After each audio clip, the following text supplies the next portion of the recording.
Quelle matière est-ce qu'il ne faut pas négliger quand on est au lycée et qu'on veut aller vers une formation d'ingénieur numérique? Alors pour une formation d'ingénieur, donc pour les deux parcours un peu classiques, pour la prépa et la prépa intégrée, les matières d'abord qu'il faut privilégier, ça va être les matières scientifiques, bien sûr, puisque c'est celles qu'on va voir tout au long du parcours, surtout les maths, puis ensuite les matières qu'on va choisir, que ce soit sciences physiques, sciences de l'ingénieur ou informatique, NSI.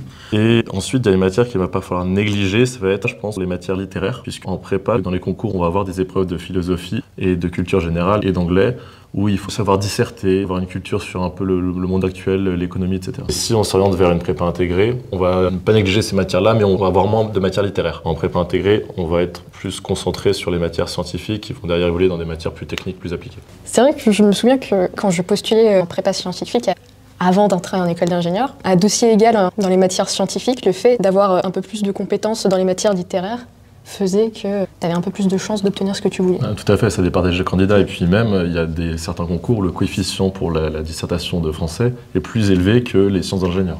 C'est vrai qu'il y a ça. Que oui, selon le concours que tu prends... Il y a des surprises. Il ne suffit pas juste d'être bon en maths. J'approuve.